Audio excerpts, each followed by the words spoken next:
بسم اللہ الرحمن الرحیم۔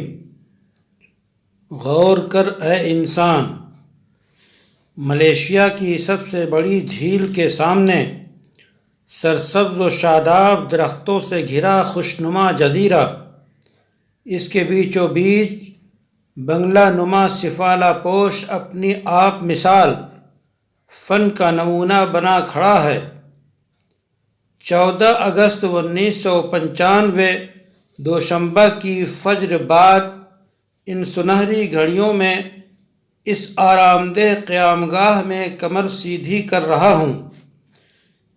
اس جزیرے کے اس خوبصورت محل میں ہمارے اور جہازی عملے کے علاوہ کوئی نہ آدم ذات، جس سے فضا میں منفرد حسن کا احساس ہو رہا ہے۔ اس خوبصورتی و حسن کے نکھار میں کسی انسانی ہاتھ کا دخل نہیں ہے، اور یہ بھی حقیقت ہے کہ کوئی انسانی کاوش اس قدرتی رونق کو تبدیل نہیں کر سکتی۔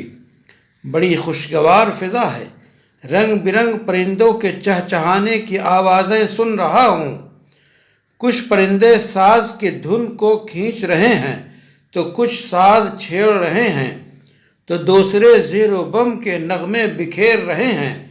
آوازوں کی لہریں اٹھ رہی ہیں، ایک دوسرے سے مل رہی ہیں، کانوں میں رس گھول رہی ہیں۔ ایسے پرفضا اور جل ترنگ مقام تو بس جنت کی یاد دلاتے ہیں۔ جب دنیا کی یہ رونق ہے تو جنت کی رونقوں کا کیا حال ہوگا؟ رسول صادق علیہ السلام نے بتایا، جنت میں ایسا کچھ ہوگا جس کو کسی آنکھ نے نہ دیکھا ہوگا، نہ کسی کان نے سنا ہوگا، نہ کسی کے دل میں خیال آیا ہوگا۔ پرندوں کے چہچہانے تسبیح و ثنا خوانی کی ڈیوٹی کی حسب حال موافق فطرت تکمیل، نہ سفر میں بھولے نہ حضر میں، نہ اس کے بغیر سوئے نہ کوئی کشمکش، جب کہ اسے نہ عقل نہ شعور، پھر بھی یاد رب میں مسحور۔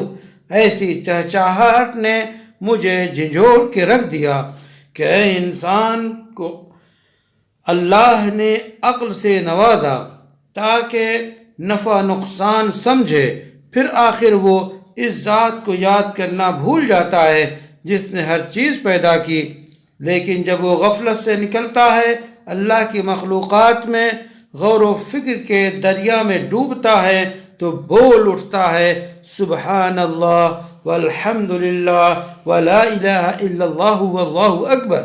اللہ تعالیٰ فرماتے ہیں سَيَذَّكَّرُ مَن يَخْشَىٰ وَيَتَجَنَّبُهَا الْأَشْقَىٰ الَّذِي يَصْلَى النَّارَ الْكُبْرَىٰ ثُمَّ لَا يَمُوتُ فِيهَا وَلَا يَحْيَىٰ۔ جو شخص ڈرتا ہے وہ نصیحت قبول کر لے گا اور اس سے گریز کرے گا، وہ انتہائی بدبخت ہے جو بڑی آگ میں جائے گا، پھر نہ اس میں مرے گا نہ جیے گا۔